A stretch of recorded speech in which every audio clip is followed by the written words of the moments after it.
মাছরাঙা সংবাদ এবং একটি বিজ্ঞাপন বিরতির পর আমরা ফিরে এলাম মেরিল স্প্ল্যাশ রাঙা সকালে। ধন্যবাদ দর্শক আমাদের সাথেই থাকবার জন্য। আমাদের সাথে দ্বিতীয় ঘন্টায় দ্বিতীয় সফল মানুষটিও রয়েছেন।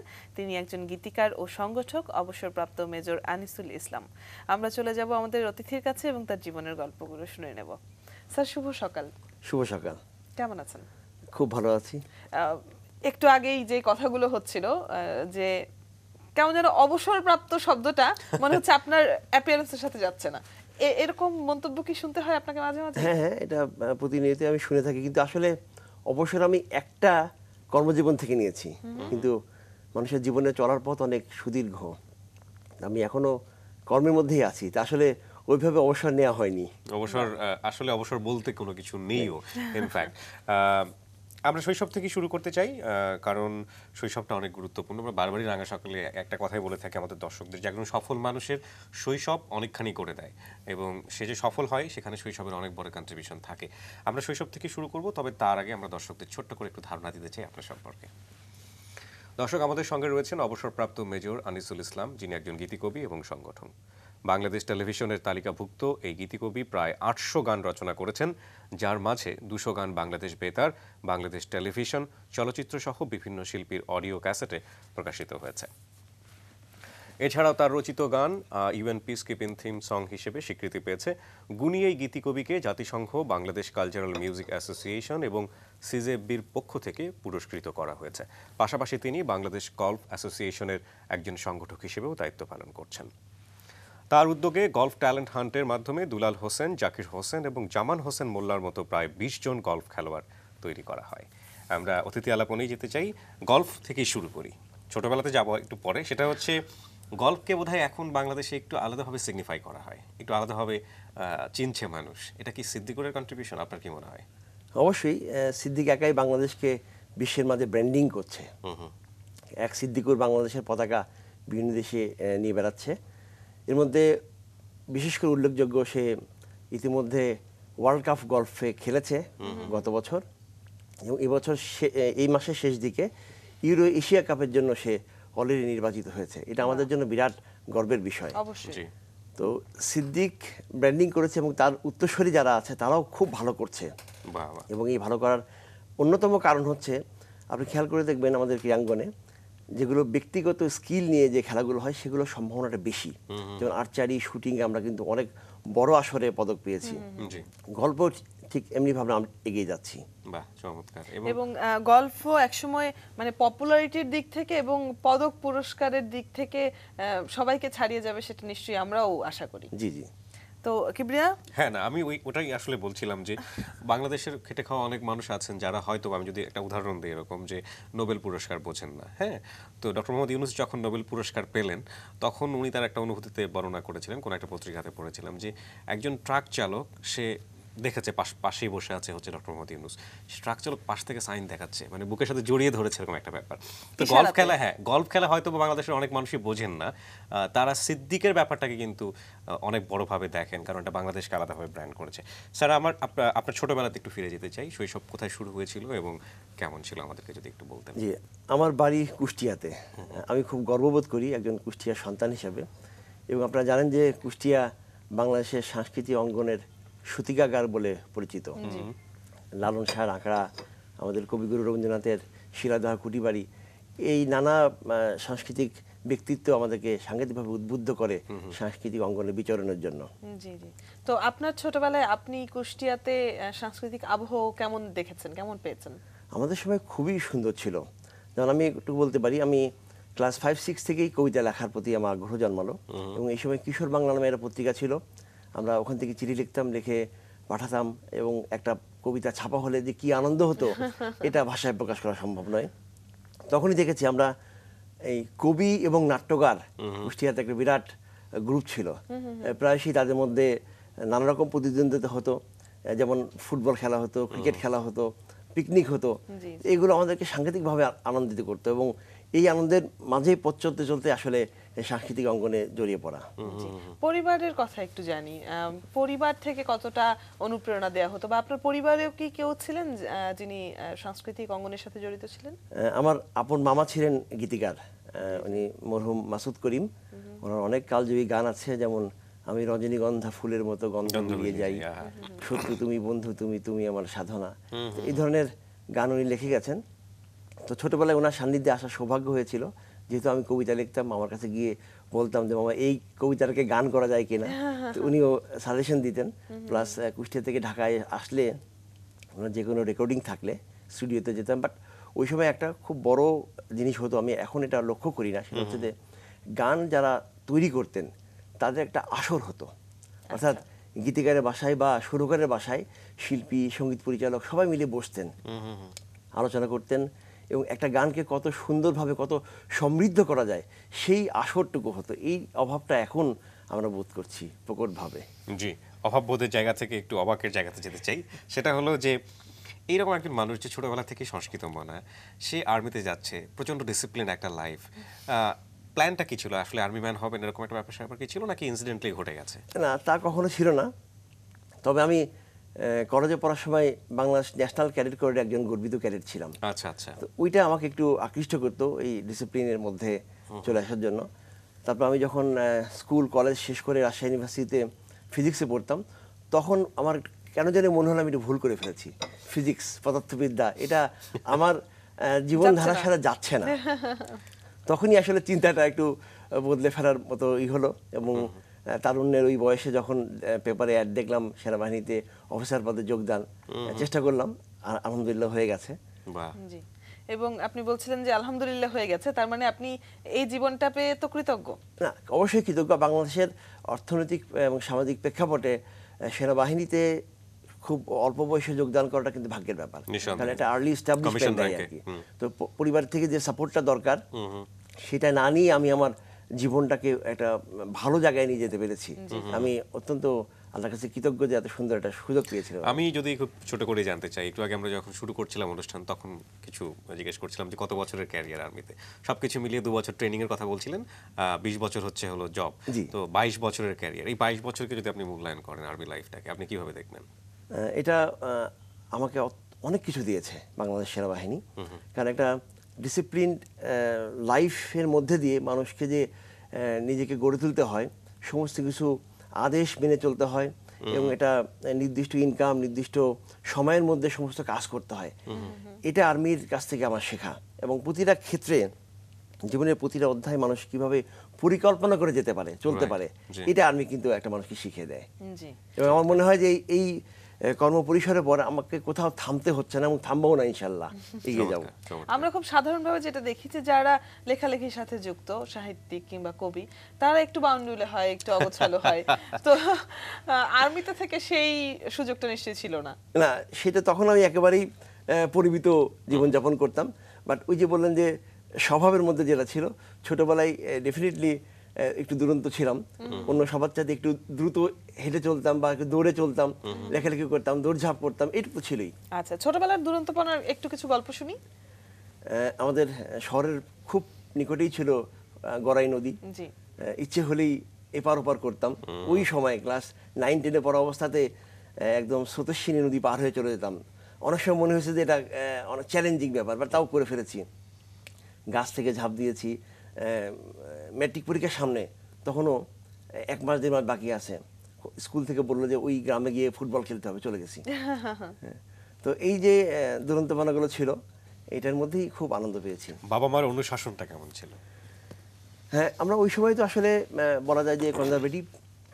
সন্ধ্যার মধ্যে বাসায় আসতে হবে, অনেক কিছু করা যাবে না, ইসলামিক অনুশাসন সবকিছু ছিল। পারিবারিক বন্ধনটা খুব ভালো ছিল আমাদের। আমরা 6 ভাই 3 বোন। আচ্ছা। আমার চাচা মুক্তিযুদ্ধে মারা গেছিলেন, তো ওখানেও আমাদের 4 ভাই 2 বোন ছিল। সব মিলে আমাদের অনেক বড় একটা সংসার ছিল। ওর মধ্যেও হয়তো সবকিছু যা চেয়েছি তা পাইনি, তবে যে আন্তরিকতা, যে পারিবারিক বন্ধন, এটা কিন্তু আমাদেরকে অনেক দিয়েছে। এই মমতাবোধ, এই দায়িত্ববোধ শিখিয়েছে। তো এই যে 15টা ভাই বোন, খেলাধুলার জন্য তো বাইরে থেকে আর কোনো সঙ্গীর প্রয়োজন হয় না। আসলে তাই। তখন আসলে এখন যেমন সময়ের সাথে সাথে যুগ পাল্টে গেছে, যে খেলার জায়গা নেই, তখন কিন্তু আমাদের বাড়ির আশেপাশে অনেক জায়গা ছিল। ইচ্ছে করলেই অনেক কিছু খেলতাম আমরা, সেই ভলিবল, ফুটবল, ডাঙ্গুলি, তারপরে লুডো খেলা থেকে শুরু করে যখন যা মন চাই খেলতাম, আনন্দ পেতাম।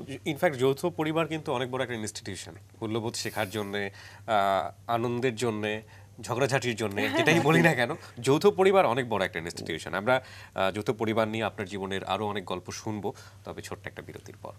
দর্শক, আমরা ফিরে আসছি একটু পরেই, আশা করছি আমাদের সাথেই থাকবেন।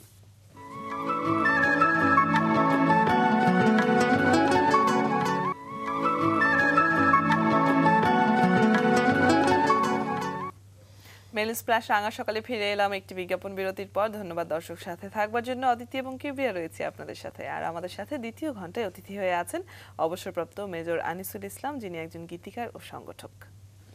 স্যার, আপনার ছোটবেলার গল্প শুনছিলাম, ছোটবেলার স্কুলের গল্প একটু শুনি। নাট্যকার মাসুম রেজা আপনার বন্ধু ছিলেন, তাকে নিয়ে বেশ কিছু গল্প রয়েছে। ছিলেন না, বন্ধু এখনো আছে। আচ্ছা, এখন এটা primary school, high school, college, ইউনিভার্সিটিতে ও অ্যাপ্লাইড ফিজিক্সে, আমি ফিজিক্সে। আচ্ছা, ফিজিক্সে পড়ার আইডিয়াটা কার ছিল আসলে? সেটা আমার ছিল না। আমি সায়েন্সে পড়তাম, যেহেতু ইউনিভার্সিটিতে ভর্তি পরীক্ষা দিলাম, তো অনেকগুলো সাবজেক্টে পরীক্ষা দিয়েছি, তার মধ্যে কয়েকটা তো ওয়েটিংয়ে ছিলাম। সাইকোলজিতে চান্স পেলাম এবং ফিজিক্সে চান্স পেলাম। আমি এবং আর এক বন্ধু সাইকোলজিতে ভর্তি হয়ে বাড়িতে চলে এসেছি যে আমি সাইকোলজি পড়বো। তো বাড়িতে আসার পরে আত্মীয় স্বজন, বন্ধু বান্ধব সবাই বলে, তুই তো পাগল হয়ে গেছিস। হ্যাঁ, সাইকোলজি যদি পড়ে, মানে যারা পাগলের চিকিৎসা করে তারাই তো পাগল না হলে পাগলের চিকিৎসা করা যায় না। এই আমাকে এমন ভাবে তিরস্কার করলো এবং বাধ্য করলো যে আবার ফিরে গিয়ে আমি ডিপার্টমেন্ট চেঞ্জ করে ফিজিক্সে ভর্তি হলাম। তো সেই আমার আসলে যন্ত্রণা শুরু। না, আমরা আসলে ফিজিক্স নিয়ে যেটা বলছি, অনেকে ফিজিক্স সম্পর্কে ধারণা উল্টো হয়ে যেতে পারে, যে ফিজিক্সে পড়া মানে হচ্ছে বোধহয় কোনো একটা কিছু না। ইনফ্যাক্ট আসলে আগ্রহের জায়গাটাই বোধহয় ইম্পর্টেন্ট, যেটা যে থাকে না যে আমি বোটানি নিয়ে পড়াশোনা করব, কিংবা আমি অন্য একটা সাবজেক্ট নিয়ে পড়াশোনা করব, সেটা তার আগ্রহের জায়গা থেকে অনেক গুরুত্বপূর্ণ একটা সাবজেক্ট। এরকমভাবে হয়তো ফিজিক্সের প্রতি আপনার আগ্রহ ছিল না। একটু জানি, গল্ফের প্রসঙ্গে একটু আসতে চাই। গল্ফ নিয়ে একটা কথা আছে যে গল্ফ হচ্ছে অনেক বড় লোকের খেলা এবং অনেক প্রচুর অর্থ লাগে সেখানে খেলতে। আসলে এই ধারণাটা কতটা সঠিক? অনেকাংশে সত্য, কারণ এই ধনী ব্যক্তিরা গলফ খেলছেন তাদের রিক্রিয়েশনের জন্য, এবং তারা খেলছেন বলেই গলফে ইনভেস্ট করছেন, এবং গলফের মাঠ, সুন্দর সুন্দর মেনটেনেন্স যেগুলো হচ্ছে, ওনাদের এই অবদানটা রয়ে গেছে। কিন্তু আপনি যদি লক্ষ্য করেন, গলফের প্রফেশনাল লেভেলে কারা খেলে, এটা কিন্তু একেবারেই হতদরিদ্র ফ্যামিলি থেকে উঠে এসছে। এটা টাইগার উডসের বাবাও একজন ক্যাডি ছিল। ক্যাডি বলতে ওই যে একজন মেম্বার যখন খেলে, তার ব্যাগটা ক্যারি করে, বল বয় এবং ক্যাডি। বল বয় আবার আরো ছোট দায়িত্ব, তখন সে ওই ক্যাডির দায়িত্বটা শিখে আর কি, অর্থাৎ বলটা গেল কোথায় ওটা ট্রেস আউট করার দায়িত্ব হচ্ছে বল বয়, আর ক্যাডি হচ্ছে ব্যাগটা ক্যারি করে এবং তাকে গাইড করে যে কিভাবে ভালোভাবে খেলা যায় আর কি। তো এই পরিবার থেকে বা এই গ্রুপ থেকে যারা আসে, তারাই কিন্তু গলফে ভালো করে। আমাদের বাংলাদেশের গলফিং আইকন সিদ্দিকুর রহমান, সেও একজন বল বয় ছিল, এবং একসময় তার গলফের সেট ছিল না, একটা রড বাঁকা করে সে তার খেলা শুরু করে আর কি। তো সুতরাং বাংলাদেশে এখন এই জামাল হোসেন মোল্লা, সাখাওয়াত হোসেন, সোহেল, দুলাল, জাকির সবাই কিন্তু ওই শ্রেণী থেকে উঠে এসছে, এবং আরও আমাদের যারা পাইপলাইনে আছে, তারা প্রত্যেকেই ওই জনগোষ্ঠীকে রিপ্রেজেন্ট করছে। অর্থাৎ বিশ্বতেই, সারা বিশ্বব্যাপী যারা প্রফেশনাল লেভেলে খুব ভালো করছে, তারা কিন্তু ওই হতদরিদ্র গ্রুপ থেকেই চলে আসছে। চমৎকার। আমি খেলাটা আসলে ততটা বুঝি না ইনফ্যাক্ট, তবে আমার মাঠটা অনেক ভালো লাগে। সত্যি মাঠটা অনেক ভালো লাগে। আমরা ব্যক্তিগত জীবনে আবারও আসি, গলফের প্রসঙ্গ ধরেই আসি। সেটা হচ্ছে যে গলফ খেলার সাথে পরিচিতি তো বোধহয় আর্মিতে জয়েন করার পর। তাও ঠিক না, আর্মিতে ছাড়ার পরে। হ্যাঁ, বাংলাদেশ সেনাবাহিনী আসলে বাংলাদেশ যে গলফের বিষয়টা তারাই অভিভাবক হিসাবে দায়িত্বটা পালন করছে, কারণ সবগুলো গলফ ক্লাবই ক্যান্টনমেন্ট বেসড। তো সুতরাং বলবো যে তাদের একটা বিরাট অবদান রয়েছে গলফকে এগিয়ে নেওয়ার পথে আর কি। তো তখন আসলে খেলা হয়ে ওঠেনি। আমি বাংলাদেশ সেনাবাহিনী থেকে অবসর নেওয়ার পরে প্রথমে একটা প্রাইভেট কোম্পানিতে চাকরি করতাম গাজীপুর এলাকাতে। তারপরে ঢাকায় আসার জন্য চেষ্টা করছি যে কিভাবে আসা যায়। তখন শুনলাম যে কুর্মিটোলা গলফ ক্লাবে একজন নির্বাহী কর্মকর্তা নেওয়া হবে। আমি অ্যাপ্লিকেশন করলাম এবং 8 জন কর্মকর্তার মাঝে সিলেকশন পেলাম আমি আর কি। ওই আমার শুরু। তার আগে আমি গলফ জানতাম না আর কি, মানে খেলাটাও সম্পর্কে, খেলা সম্পর্কে অত ধারণা ছিল না, আর কিছুই বুঝতাম না। তারপরে এসে দেখলাম না এটা অনেক বড় একটা বিষয় এবং অনেক টেকনিক্যাল বিষয় আর কি, এবং অনেক কিছু করার আছে। এই 3টা বিষয় আমাকে খুব আন্দোলিত করলো, এবং তখন থেকে আমার আসলে গলফের প্রতি একটা গণজাগরণ তৈরি করতে পারলাম আমি আর কি। এটা আল্লাহ তাআলা আমাকে হয়তো এই সুযোগটা করে দিয়েছিলেন যে আমার হাত ধরে গল্ফের উন্নয়নটা হয়েছে আর জি, কি। আমরা একটু একটু গলফ খেলাটা সম্পর্কে জানি বড়। একটু যদি আমাদেরকে হ্যাঁ, বলতেন। আমরা যেহেতু একদমই অজ্ঞ। আমরা শুধু বুঝি যে একটা গর্ত আছে, ওখানে ওখানে বলটা মেরে মারলেই বলটা পড়লে কিছু ফেলতে একটা হবে। হয়েছে, এর বাইরে কিছু বুঝি না। ইনফ্যাক্ট আমাদের মতো পয়েন্ট সাধারণ কিভাবে মানুষের জন্য। হয়, কে কিভাবে হারায় আচ্ছা আচ্ছা, কাকে? আমরা অন্য যে কোনো খেলাতে স্কোর যেটা বলি আর কি, যে যত গোল করবে সে তত ভালো খেলে আর কি, বা রান করলে তার সেটা তার score এ যোগ হয়। ক্রেডিটটা বাড়ে এবং সেই দলটা জিতে আর কি। এখানে তার উল্টা, আচ্ছা, অর্থাৎ যে যত কম শটে একটা নির্দিষ্ট মানের খেলা শেষ করবে সে ভালো খেলোয়াড়। ধরুন আমরা একটা ইন্টারন্যাশনাল স্ট্যান্ডার্ডের যে মাঠ বলি স্বাভাবিকভাবে 18 হোলের একটা গলফ কোর্স বলে আর কি, সেখানে স্ট্যান্ডার্ড যে শট বলে আর কি সেটা 72টা স্ট্রোকে খেলতে হবে।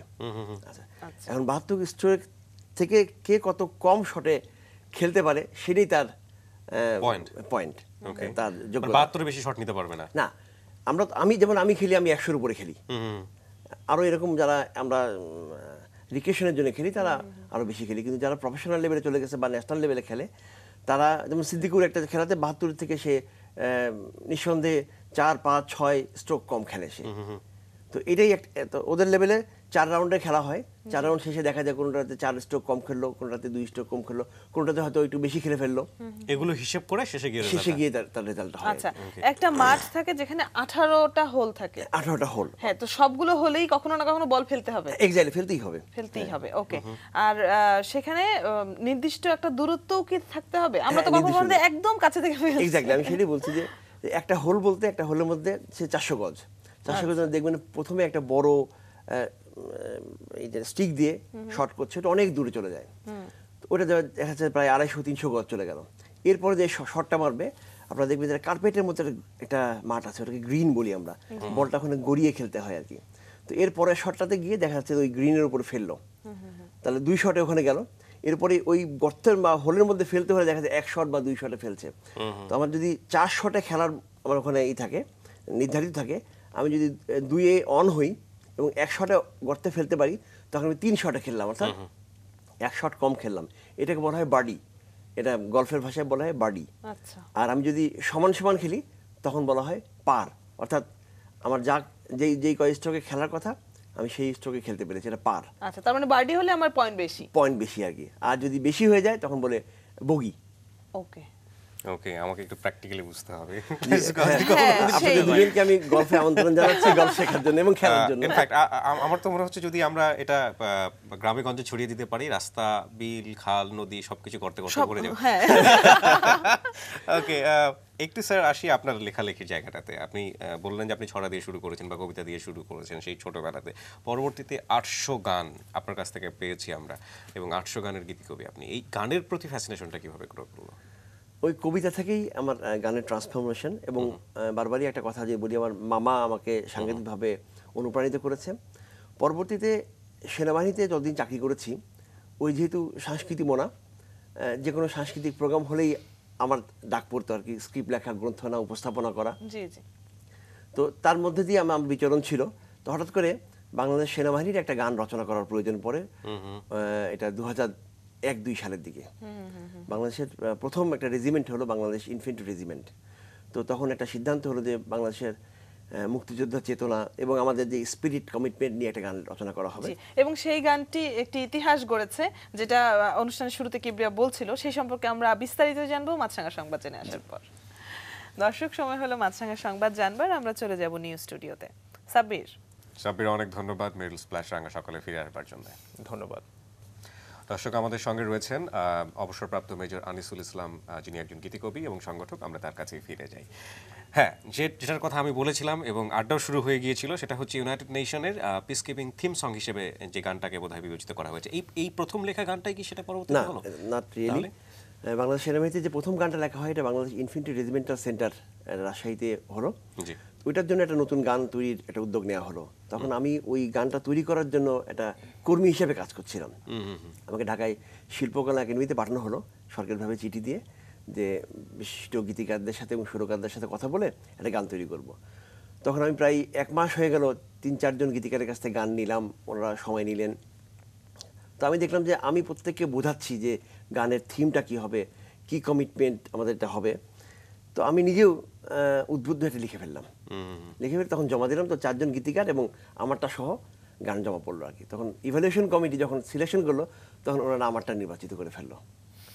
এবং এই গানটা আহমেদ ইমতিয়াজ বুলবুল সুর ও সঙ্গীত পরিচালনা করলেন। তো তখন থেকে আমার আহমেদ ইমতিয়াজ বুলবুলের সাথে পরিচয়, এবং ওনার সাথে এই সান্নিধ্যটা আমাকে গানের পথে এগিয়ে চলতে অনেকটা সহায়তা করেছে আর কি। উনি আমার গানের গুরু। বাহ। বাহ।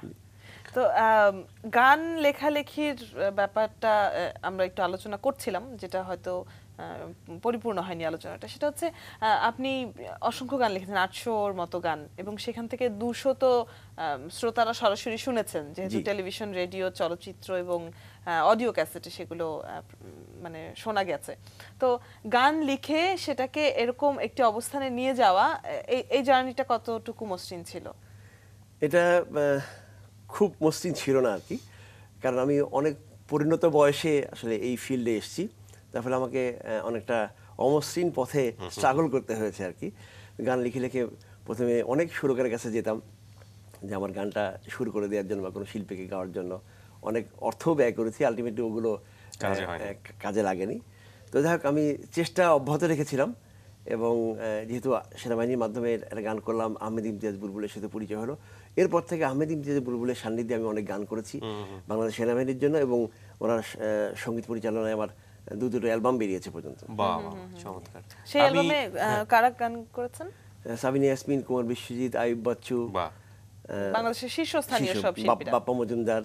বাহ। বা আমার প্রশ্নটা আরো পরিপক্ক হলো, মানে এই প্রশ্নের প্রেক্ষাপটে। সেটা হচ্ছে যে একটা গান যখন আপনি লিখছেন একেবারে শিশু অবস্থায়, তখন প্রথমে একটা থিম কাজ করে, গানটা হলো, হওয়ার পরে সেটা সুরকারের কাছে গেল, তারপরে শিল্পীর কণ্ঠে আসলো, অডিও হলো, অ্যালবাম হলো, শেষ বেলায় এসে ফিলিংসটা তখন কেমন হয়?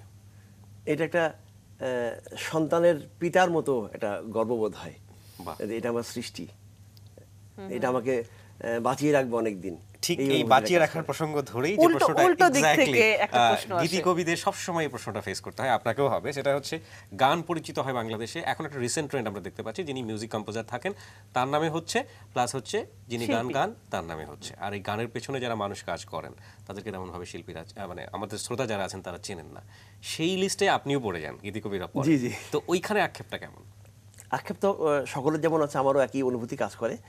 তবে আমি বলবো যে গানটা সকলের সম্মিলিত একটা প্রয়াসের মাধ্যমে সৃষ্টি হয় আর কি। কিন্তু পরিচিতি পায় শিল্পীর। তো সেখানে শিল্পীর একটা দায়িত্ববোধ কাজ করা উচিত, যে গানটি যিনি লিখেছেন এবং সুর করেছেন তাদের নামটা উচ্চারণ করা। তাতে স্বাভাবিকভাবেই ওনার সাথে সাথে এই দুজন কর্মীর নামও চলে আসে। জি, সেটাই। এবং এটা যে উচিত সেটা নিয়ে বোধহয় বেশ আলোচনা হচ্ছে। আলোচনা সমালোচনার জায়গা তো থেকেই যায় সব বিষয় নিয়ে। একটু জানি যে আপনার ফিজিক্স পড়া, আর্মিতে জয়েন করা, এই বিষয়গুলো নিয়ে আমরা গল্প করছিলাম। পরিবারের তখন রিঅ্যাকশন কেমন ছিল? একে আপনি ফিজিক্স যখন ভর্তি হয়ে এলেন, তখন তো পরিবার খুশি হলো যে সাইকোলজি বাদ দিয়ে আপনি ফিজিক্স পড়ছেন, এরপর ছেড়ে দিলেন, এই যে হঠাৎ করে আর্মিতে আপনি যোগদান করলেন, এই ব্যাপারগুলো বাবা মা কিভাবে নিয়েছেন? না, তখন বাবা মা এনকারেজ করেছে, কারণ একটা ভালো প্রাতিষ্ঠানিক চাকরিতে যাচ্ছি আমি। তারা সাংঘাতিকভাবে খুশি হয়েছে, এবং পুরো পরিবার তখন আমাকে সাপোর্ট করেছিল। রাইট, একটা পরিবারে আর্মি ম্যান থাকা এটা নিঃসন্দেহে অনেক বড় একটা জি, সাপোর্ট। অবশ্যই। এবং বাংলাদেশ সেনাবাহিনীতে যে কর্মজীবন, সেই কর্মজীবনের ব্যাপারটা তো আমরা প্রথমেই তুলে নিয়ে এসেছি। তাহলে ওই থিম সংটা নিয়ে একটু জানি, যেটা জাতিসংঘের পিসকিপিং থিম সং হিসেবে আপনার রিকগনাইজ হলো। এটা কোন গান, কিভাবে হলো? এটা আমি সেনাবাহিনী থেকে তখন অবসর নিয়েছি, গলফে চাকরি করি। তখন বাংলাদেশ সেনাবাহিনী এই গানটা করার উদ্যোগ নিল, যে বাংলাদেশের, আপনি যদি জেনে থাকবেন, এখন হায়েস্ট ট্রুপস কন্ট্রিবিউটিং কান্ট্রি কিন্তু Bangladesh, over last 4-5 years United নেশনসে। তো আমাদের প্রায় 12-13টা দেশে ট্রুপস থাকে। তো ওই সমস্ত দেশে আমাদের বিভিন্ন প্রোগ্রাম হয়। তখন ওই প্রোগ্রামে একটা বাংলাদেশ থেকে একটা গান তৈরি করে দেওয়ার জন্য উদ্যোগ নেওয়া হলো। তো আমাকে খুঁজে বের করা হলো, আমি আহমেদ ইমতিয়াজ বুলবুলের সহায়তায় একটা গান করলাম। গানটার বিশ্ব শান্তির অন্বেষণে এসব সবাই শপথ করি, আর নয় যুদ্ধ, আর নয় ধ্বংস। এটা ইংরেজিও ছিল, যে no more war disaster, let's work for mankind. Right. হ্যাঁ, তো এই গানটা গেয়েছিলেন দিনাত জাহান মুন্নি, আলমানা মিনু, আসিফ আকবর, এবং আমাদের আর্মির একজন ক্যাপ্টেন এবং একজন মেজর, ফিমেল এবং একজন মেল অফিসার। তো গানটা সাংঘাতিকভাবে জনপ্রিয়তা লাভ করেছিল, এবং বাংলাদেশ সেনাবাহিনী যে সমস্ত দেশে কাজ করে তাদের সাথে অন্যান্য দেশের সেনাবাহিনীও থাকে, প্রায় জাতিসংঘের কর্মকর্তারা থাকেন। যখনই এই গানটা বাজানো হয় আস্তে আস্তে জনপ্রিয়তা লাভ করে, তখন জাতিসংঘ এটাকে জাতিসংঘের থিম সং হিসেবে আসলে স্বীকৃতি দেয় আর কি। বাহ, বাহ, চমৎকার। এবং এটা তো একটা অসাধারণ গৌরবের বিষয়। জি। দেশের জন্য কিংবা আপনি গীতিকার হিসেবে আপনার যে পরিচিতি সেই বিষয়টির জন্য। তো এখানে এর আগের প্রশ্নটির সাথে আবার যদি লিংক করি যে যখন লেখালেখি শুরু করেছেন, আমাদের দেশে একটা খুব কমন পারসেপশন হচ্ছে যে ছেলে লেখালেখি করছে তেমন কিছু হবে না, এটা নিয়ে মাথা ঘামানোর কিছু নেই। তো আপনার লেখালেখিকে আপনার বাবা মা কিভাবে এনকারেজ করেছেন এবং তারপর এত বড় একটি সম্মাননাকে তারা কিভাবে দেখেছেন? আসলে ওই ছোটবেলায় যখন লিখতাম তখন তো কবিতা লিখতাম, এবং কবিতা লেখার কারণে পড়ালেখায় প্রচণ্ডভাবে ব্যাঘাত ঘটেছে। ছোট্ট একটা গল্প বলি আর কি। জি প্লিজ। তখন ক্লাস 9-এ, তার আগে আমরা বছরে 2টা করে পরীক্ষা দিতাম, হাফ ইয়ারলি এবং ফাইনাল পরীক্ষা। ওই সময় থেকে শুরু হলো 3টে পরীক্ষা। তো আমি ওই একটা আত্মীয়ের বাড়িতে গিয়েছিলাম, এসেই পরীক্ষা। প্রথম পরীক্ষার আগে কোনো পড়াশোনা হয়নি। তো বাংলা ফার্স্ট পেপার আগের দিন রাতে পড়ে গেলাম, এবং একই দিনে 2টা করে পরীক্ষা হতো। তো সেকেন্ড হাফে বাংলা সেকেন্ড পেপার পরীক্ষা, 50 মার্কের পরীক্ষা। আমি শুধু আনসার করেছিলাম একটা রচনা, একটা ভাব সম্প্রসারণ এবং একটা চিঠি। আচ্ছা, অর্থাৎ আমার কিছুই পড়া ছিল না। তা আমি মনের মাধুরী মিশিয়ে শুধু একটা রচনা, যেটা ক্রিয়েটিভ আর নিজে কি। থেকে লেখা যাবে। তো ওই ওই টিচারটা যেদিনকে খাতা দিলেন, উনি বাংলা সেকেন্ড পেপার এবং ইংরেজি সেকেন্ড পেপারে একই টিচার দেখতেন। উনি আমাকে বাংলা দেখানোর সময় আমাকে বেঞ্চের উপর দাঁড় করালেন যে আমি ফেল করেছি। উনি বললেন যে তোকে আমি মার্ক দেবো কোথায়, তুই তো লিখছিস 3টা, 17তে পাস, আমি পেয়েছি 16। আচ্ছা, এই 3টা লিখে আর কি। আমাকে দাঁড় করিয়ে রাখলেন যে তুই এই কাজ করলি কেন, তুই কি রবীন্দ্রনাথ হবি? হ্যাঁ, আবার বললো হ্যাঁ একটা রচনার মধ্যে